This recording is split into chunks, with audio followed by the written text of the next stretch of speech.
Will news .today में आपका स्वागत है। मैं हूं प्रदीप राज और आप देख रहे हैं विल न्यूज़ .टुडे। आज हमारे साथ जुड़ चुके हैं देवघर जिला के कांग्रेस उपाध्यक्ष, मधुपुर नगर परिषद के पूर्व अध्यक्ष, कांग्रेस के जामा विधानसभा के प्रभारी और मधुपुर विधानसभा के प्रत्याशी रह चुके हैं। हमारे साथ हैं फैयाज केसर जी। फैयाज जी, स्वागत है आपका विल न्यूज़ .टुडे में। नमस्कार। किसानों से जुड़ी योजनाओं के बारे में जानकारी दें। अभी वर्तमान में सरकार किसानों के लिए क्या योजनाएं ला रही है? देखिए, जहाँ तक किसानों के बारे में जो है, और आप जैसा कि देख रहे हैं, इसके हमारे जो मंत्री हैं, माननीय मंत्री बादल पत्रलेख, तो शुरू से चूंकि वो किसान के बेटा हैं और किसानों के प्रति हमदर्दी है और आप लोग के दुआ से कृषि मंत्री बने हैं, तो निश्चित तौर पर किसानों के दुख दर्द को देखते हुए आप देखा होगा कि अभी पहली बार ऐसा पूरे झारखंड में हुआ है कि बीज पहली बार किसान को पहले पहुंच गया है, सरकारी बीज, और उससे जो किसान लोग को उससे लाभ हो रहा है। तो निश्चित तौर बहुत सारी ऐसी योजनाएं हैं जो माननीय मंत्री महोदय चाहते हैं कि किसान कैसे आगे बढ़े, और ऊपर वाले की भी दुआ है। जिस तरह नाम बादल है, तो ऊपर वाले की दुआ से बादल भी छाया हुआ है और सही समय पे मानसून आया है, बरसात भी है, इससे किसानों के बीच में खुशी भी है। तो निश्चित तौर पर आने वाले दिनों में और खासकर इस मौसम में, इस सीजन में किसानों को बहुत ही राहत भरी चीज महसूस होगा। बेरोजगारी की समस्या पर सरकार क्या कर रही है और बेरोजगारी को लेकर सरकार कितनी सजग है? देखिए, जहाँ तक बेरोजगारी की बात है, बेरोजगारी तो पूरे देश में जब से केंद्र में नरेंद्र मोदी की सरकार बनी है,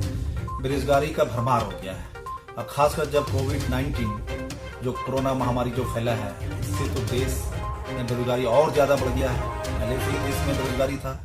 अब रहा सवाल हमारे झारखंड की बात है, तो लॉकडाउन के बाद आपने देखा होगा लगभग 8 से 10 लाख मजदूर जो कि अन्य राज्यों में काम करने के लिए गए थे, वो प्रवासी मजदूर जो हमारे भाई हैं वो झारखंड में लौटे हैं। निश्चित तौर पर हमारी जो गठबंधन की जो सरकार है, माननीय मुख्यमंत्री हेमंत सोरेन जी इसके प्रति गंभीर है और ये चिंता कर रहे थे कि अगर 8 लाख प्रवासी मजदूर आ जाते हैं झारखंड में, तो कैसे उनको हम इस महामारी में अच्छे ढंग से रख सकें और रोजगार दे सकें और उनके परिवार को कम से कम उसका रोजगार दे के उनके परिवार को चलने का रास्ता बता सकें। तो इसी क्रम में आपने देखा होगा कि अभी मनरेगा का जो भी काम चल रहा है ब्लॉक लेवल में, काफी संख्या में लोग जुड़े हैं। ग्रामीण क्षेत्र में जो है, खासकर हमारे माननीय ग्रामीण विकास मंत्री आलमगीर आलम साहब के द्वारा, उनके विभाग के द्वारा जो योजना गांव में जो चली है, खासकर आप देखेंगे इससे पहले डोभा का काम चल रहा है, इसके बाद जाके आप देखेंगे बागवानी के लिए बोला गया था, वृक्षारोपण के लिए है,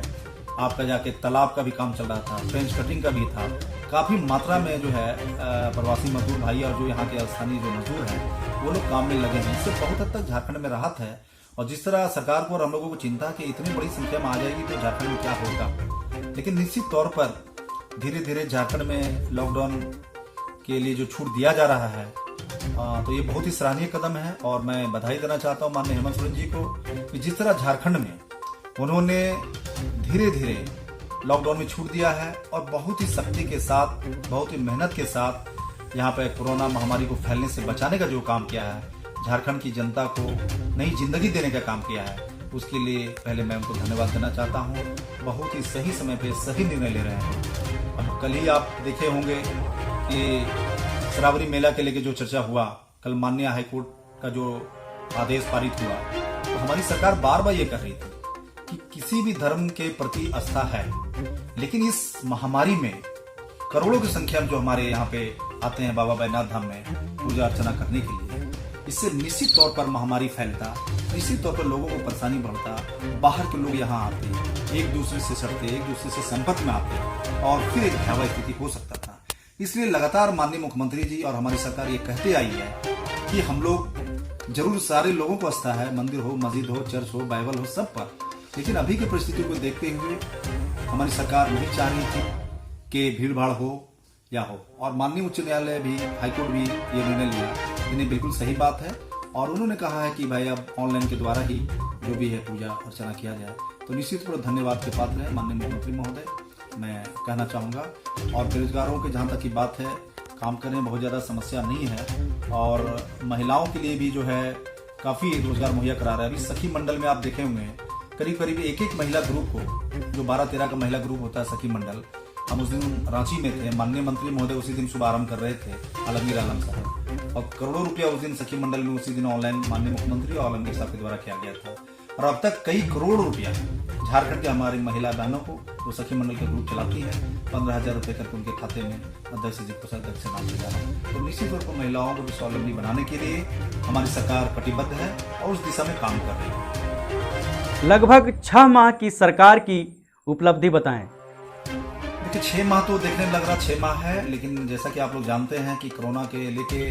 लगभग 3 से 4 महीना तो इस महामारी में हमारे माननीय मुख्यमंत्री और हमारी पूरी सरकार लगी रही। खासकर हमारे स्वास्थ्य मंत्री, हमारे कृषि मंत्री, हमारे खाद्य आपूर्ति मंत्री, हमारे माननीय मुख्यमंत्री कि कैसे इस संक्रमण को पूरे देश में जो बहुत तेजी से फैल रहा है, झारखंड में कैसे नहीं ये फैले। और खासकर जो कांग्रेस के विभाग में जो मंत्री का जो विभाग मिला है, स्वास्थ्य मंत्री, कृषि मंत्री या खाद्य आपूर्ति मंत्री, ये सारे विभाग इस महामारी के टाइम बहुत ही इंपॉर्टेंस रखता है, इंपॉर्टेंट विभाग है। और लगातार हमारे सारे मंत्री जो हैं रांची में कैंप करके इस महामारी से कैसे जूझे, जैसे खाद्यान्न आपूर्ति का मामला था कि लोग भूखे न मरे, इसके लिए हमारी राज्य सरकार, हमारे मुखिया हेमंत सोरेन जी, खासकर हमारे कांग्रेस प्रदेश के माननीय अध्यक्ष सह मंत्री, वित्त मंत्री सह आपके जो हैं खाद्य आपूर्ति मंत्री रामेश्वर राव जी ने सोचा कि इन्हें कैसे हम गरीबों तक अनाज पहुंचाएं, कैसे हम डीलर के माध्यम से गरीब को अनाज पहुंचाए, बिना राशन कार्ड वाले को कैसे अनाज दे। और बहुत ही मैं तो बधाई देना चाहता हूं, इस कठिन परिश्रम करते हुए विकट परिस्थिति में भी कभी भी ये महसूस नहीं होने दिया कि नहीं कि झारखंड की जनता भूखी रही है। पारा शिक्षक, सेविका और सहायिका के लिए सरकार क्या कर रही है, क्योंकि इनकी भागीदारी ग्रामीण स्तर पर है। नहीं, ये बिल्कुल कहना सही है और हम लोग का एजेंडा भी था। इस सरकार हम लोगों की बनेगी, गठबंधन की बनेगी, यूपीए की बनेगी, हेमंत सोरेन जी की सरकार में, तो निश्चित तौर पर हमारे जो पारा शिक्षक भाई हैं उनका जो अस्थायीकरण का बात था, लगातार जो आंदोलन कर रहे थे, जो पिछली बार रघुवर सरकार में लाठी खा रहे थे, तो इस बात को हमारी सरकार कांग्रेस पार्टी और जेएमएम आरजेडी के गठबंधन के हमारे साथी और हमारे मुखिया ने ये वादा किया था, ये बात सही है, बिल्कुल सही है। और इस दिशा में काम आगे भी बढ़ा है, एक कमेटी बना के और बहुत ही अच्छे ढंग से पहला जो बैठक हुआ, उनके प्रतिनिधि मंडल जो हमारे जो पारा शिक्षक भाई के थे और जो हमारे सचिव थे, हमारे मंत्री थे, उन सारे लोगों के बीच जो भी वार्ता हुआ है, एक दो राउंड वार्ता बहुत ही सफल हुआ है और एक कमेटी बना दी गई है। तो निश्चित तौर पर अगर ये कोरोना महामारी वगैरह नहीं फैलता तो लगभग 6 महीना में बहुत हद तक हम लोग इस दिशा में आगे बढ़ते। लेकिन चलिए, चूंकि ये महामारी भी आपातकाल महामारी था, इसे भी देखना बहुत जरूरी था। 3-4 महीने से तो हम लोग इससे लड़ाई लड़ रहे हैं, लेकिन आने वाले दिनों में ये मैं भरोसा दिलाता हूँ कि ये गठबंधन की सरकार और हेमंत सोरेन जी के रहते माननीय शिक्षा मंत्री हमारे जो है जगन्नाथ महतो जी काफी इस मामले में एक्टिव हैं और काफी अच्छी सोच है कि कैसे हमारे पारा शिक्षक भाई को हम लोग अस्थायीकरण करें, कैसे उनके लिए आगे हम लोग रास्ता निकालें। तो मुझे लगता है आने वाले कुछ महीनों में निश्चित तौर पर इसका समाधान हो जाएगा। रहा सवाल सेविका और सहायिका का, निश्चित तौर पर सेविका सहायिका भी जो रघुवर सरकार में लाठी खाई है, कई बार आंदोलन की, उसे पीटा गया है, महिलाओं के साथ अत्याचार किया गया है, उसमें भी कांग्रेस पार्टी और गठबंधन के साथी जेएमएम के लोग ने भी कहा था कि हमारी सरकार बनेगी तो निश्चित तौर पर मान सम्मान महिलाओं को दिया जाएगा और सेविका और सहायिका का मानदेय बढ़ाया जाएगा। जहां तक अस्थायीकरण की बात है, उसको भी नियमानुसार जो भी गाइडलाइन होगा उसको हम लोग पूरा करेंगे, ताकि उन लोग को कभी ये महसूस नहीं हो कि हमको इस सरकार में भी हम लोग को मान सम्मान नहीं मिल रहा है। तो आने वाले दिनों में भी हम खासकर सेविका सहायिका बहनों को ये कहना चाहता हूँ कि आने वाले दिनों में ये सरकार आपके प्रति गंभीर है और निश्चित तौर पर आने वाले दिनों में इसका आपको फल देखने को मिलेगा। महिला सशक्तिकरण के लिए सरकार क्या क्या योजनाएं ला रही है? जहाँ तक महिलाओं की बात है, आधी आबादी हमारी महिलाओं की है। आपने देखा होगा कि पिछले बार कांग्रेस से भी जो जीत के आई हैं तो लगभग हमारी 4-5 महिला एमएलए हैं, जेएमएम से भी जीती हैं। तो निश्चित तौर मान सम्मान पार्टी भी दे रही है और ये सरकार भी चाहती है कि महिलाओं को मान सम्मान मिले और कई ऐसे विंग है महिलाओं की जो उनको मान सम्मान सरकार के द्वारा दिया जा रहा है। अभी इससे पहले हमने अपने वार्ता में कहा सखी मंडल है, स्वयं सहायता समूह है, या स्किल डेवलपमेंट का बात हो, या महिलाओं को रोजगार देने की बात हो, उनको स्वावलंबी बनाने की बात हो, तो इन सारी दिशा में सरकार काम कर रही है। और अभी हमने कहा जैसे कि कई करोड़ रुपया जो है महिलाओं ग्रुप को दिया गया है कि कैसे आत्मनिर्भर बने, आपस में वो लोग बैठ के कैसे एक दूसरे से कर्जा लेकर बैंक में जमा करें, पैसा निकाले, आपस में किसी तरह कोई मुसीबत आ गया या शादी ब्याह है, आपस में लेन देन कैसे करें। ये जो महिला ग्रुप जो चल रही है इसको और गति देना है और बढ़ाना है और जहां भी इस तरह का महिला ग्रुप नहीं बनी है उसको सरकार और भी आगे बढ़ाने का कदम उठाए। अनुमंडल अस्पताल मधुपुर में महिला चिकित्सक नहीं है, इस पर आप क्या कहेंगे? बिल्कुल, देखिए ये तो स्थानीय जो समस्या है, और ऐसे आप को मैं ये बता दूं, खासकर स्वास्थ्य से जुड़ा जो भी मामला है तो केवल मधुपुर की समस्या नहीं, पूरे झारखंड की समस्या थी। पिछले रघुवर सरकार ने और उनके जो पूर्व के जो स्वास्थ्य मंत्री थे, उन्होंने चंद्रवंशी जी ने कहा था कि मैं झारखंड को बहुत आगे ले गया, स्वास्थ्य के मामले में बहुत आगे बढ़ा दिया, मैं ये फैकल्टी चालू कर दिया, मैं ये मेडिकल चालू कर दिया। लेकिन ये तब महसूस हुआ जब हमारी सरकार बनी हम लोगों की, और ये महामारी कोरोना जब फैला तो पता चल रहा है कि जो संसाधन सरकार को चाहिए एक गरीब के लिए या पेशेंट के लिए, रोगी के लिए, वो संसाधन की घोर अभाव थी। तो निश्चित तौर पर ये महामारी के टाइम हमारे स्वास्थ्य मंत्री, माननीय मुख्यमंत्री, इन्होंने गंभीरता दिखाते बहुत सारे संसाधनों को कम से कम अपने कार्यकाल में, ये 2-3 महीने के अंदर में बहुत सारे काम ऐसा किए हैं जो बहुत ही सराहनीय है। जैसे कि आपकी कोरोना की जांच की, पहले बहुत कम मात्रा में जांच होता था, नतीजा बहुत ही खराब रहता था। आज आप जमशेदपुर में, धनबाद में, रांची में और भी कई जगह देखेंगे। और सबसे बड़ी बात है कि जो प्राइवेट में जो जांच होती थी 5,000 रुपया, 6,000 रुपये से कहीं कम नहीं होता था, इसको अभी घटा के झारखंड सरकार, हमारे माननीय मुख्यमंत्री ने एकदम आधा कर दिया है, ताकि कोई गरीब भी अपना जांच कोरोना का प्राइवेट लैब में करा सके। इस तरह का डायरेक्शन भी प्राइवेट लैब वालों को दिया गया है, सरकार की तरफ से दिशा निर्देश, और हमारे माननीय स्वास्थ्य मंत्री बन्ना गुप्ता जी भी ने दिया है। और मैं ये कहना चाहूँ, मधुपुर में जहाँ तक ये ध्यान आकृष्ट आपने कराया है, मुझे भी सुनने में आया, चूंकि मैं मधुपुर में रहता हूँ, कि महिला चिकित्सक का जो अनुमंडल अस्पताल जो हमारे मधुपुर है वो घोर अभाव है। ये बात बिल्कुल सही है, और इस दिशा में निश्चित तौर पर मैं आपको ये विश्वास दिलाना चाहता हूँ कि मैं ये बात सबसे पहले तो मैं उपायुक्त महोदय से बात करूंगा। इसके बाद मैं जब रांची जाऊंगा तो माननीय हम अपने कृषि मंत्री से, माननीय हम अपने प्रदेश अध्यक्ष से, और खासकर हम स्वास्थ्य मंत्री बन्ना गुप्ता जी से बात करेंगे। और खासकर मैं, चूंकि आपके न्यूज के चैनल के माध्यम से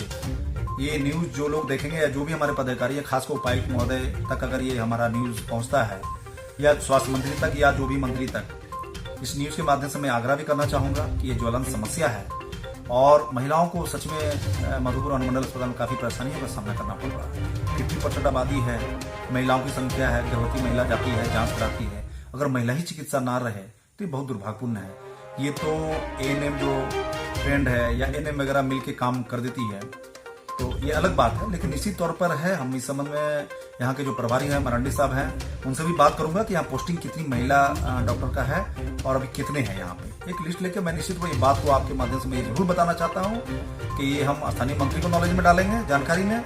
हाजी हुसैन साहब को। इसके बाद मैं अपने स्तर से जो करना मैं करूंगा, और विश्वास दिलाता हूं कि आने वाले दिनों में इसका भी निदान होगा। आप मेरे साथ जुड़े, आप अपना कीमती समय मुझे दिए हैं, इसके लिए आपको बहुत बहुत धन्यवाद।